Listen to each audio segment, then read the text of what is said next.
जिंकल्यानंतर उन्माद नको, तुम्हाला जनतेनं अपेक्षेनं निवडून दिलेले पारदर्शी कारभार करा, जनतेच्या विश्वासाला तडा जाऊ देऊ नका, मुख्यमंत्री फडणवीसांच्या विजयी उमेदवारांना सूचना।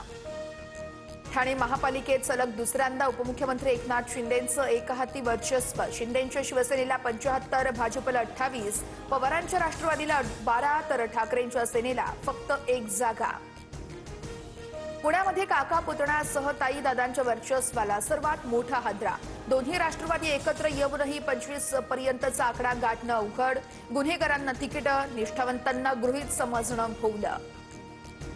पुण्यासह पिंपरी चिंचवडमध्ये भाजपनं मैदान मारलं, पवार काका पुतण्याला मोठा धक्का, पुण्यामध्ये भाजपला 111, दोन्ही राष्ट्रवादीला 17 जागा, तर पिंपरीमध्ये आतापर्यंत भाजप 84 आणि राष्ट्रवादीची 36 जागांवर आघाडी।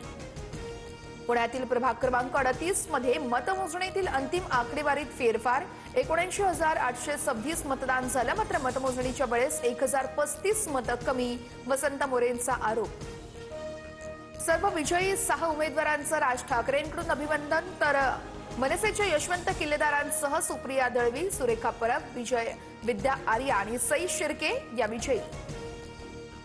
ठाणे शहर जिल्हा काँग्रेसचे विक्रांत चव्हाण यांचा राजीनामा, ठाण्यात पक्षाला एकही जागा न मिळाल्यानं पराभवाची नैतिक जबाबदारी स्वीकारून चव्हाणांचा राजीनामा। 20 जानेवारीला भाजपच्या नव्या राष्ट्रीय अध्यक्षांची घोषणा होणार, नितीन नबीन यांची राष्ट्रीय अध्यक्षपदी बिनविरोध निवड होण्याची शक्यता।